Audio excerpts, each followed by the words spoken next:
Aujourd'hui, dans cette vidéo, focus sur la naissance de la culture drag, symbole de liberté, d'affirmation et de déconstruction des normes de genre. Revenons avant tout sur ce qu'est être une drag queen. Il s'agit d'un artiste pratiquant le drag, c'est-à-dire la création d'un personnage féminin exagéré pour faire le show et divertir le public. Maquillage coloré, tenue extravagante et comportements et gestuels stéréotypés pourraient illustrer l'allure de la drag queen. Mais attention, petite précision contre les idées reçues, pratiquer le drag, comme l'explique la drag queen parisienne Catherine Pinot-Noir, n'est pas réservé uniquement aux hommes gays, cisgenres ou transgenres. Cet art est bien ouvert à tous et à toutes, quel que soit son sexe, son orientation sexuelle ou son identité de genre. Une autre différence notable est celle entre drag queen et travestisme. En effet, si vous avez l'image de Céline Dion au cabaret Madame Arthur à Paris, ou plutôt d'un artiste travesti en Céline Dion, eh bien ce n'est pas être une drag queen.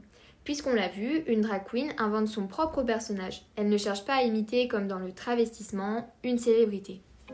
Mais alors, elle vient d'où, cette culture drag queen ? Pour y répondre, il faut faire un plongeon jusque dans l'Antiquité.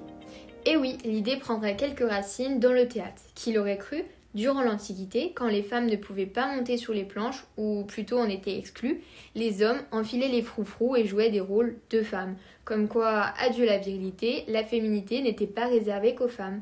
Tradition, si je peux dire, que l'on retrouve dans le théâtre shakespearien, où les couples hétérosexuels étaient toujours joués par des hommes pour éviter la censure face à l'influence de l'Église. Si le concept de drag queen n'était pas associé en tant que tel, cela constitue un des premiers exemples de rôle d'homme habillé en femme. Dressed as a girl.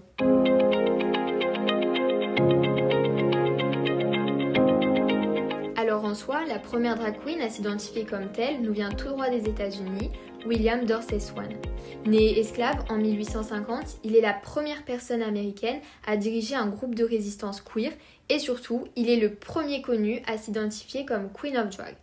Swann organisait des bals privés à Washington DC et ses invités enfilaient des robes de satin et de soie féminins ou des costumes masculins. Tenus en secret, ces bals étaient des espaces sûrs pour l'expression du genre et de la liberté dans un contexte post-esclavagiste, même s'il pouvait être risqué d'y assister avec des lois interdisant justement le travestissement. Condamné à 300 jours de prison pour avoir tenu une maison en désordre, autrement dit un bordel, Swann a tenté une pétition pour faire reconnaître ses droits. Si celle-ci a été rejetée, elle demeure le premier exemple connu d'activiste américain pour défendre le droit de la communauté queer. Ainsi, aujourd'hui, cette culture populaire s'est démocratisée. L'image véhiculée en signe de protestation de la drag queen, donc de la drag queen de la nuit, de la drogue et de la luxure, a été globalement effacée pour entrer dans nos représentations communes, devenant même parfois un vrai outil pour les marques qui veulent en fait s'associer à cet univers de tolérance et de liberté. Aujourd'hui, donc dîners de fête, magasins de cosmétiques, publicités, émissions de télévision comme celle de RuPaul Drag Race, une compétition en drag critiquée pour son image trop lisse. Alors tous ces exemples en fait incluent des drag queens.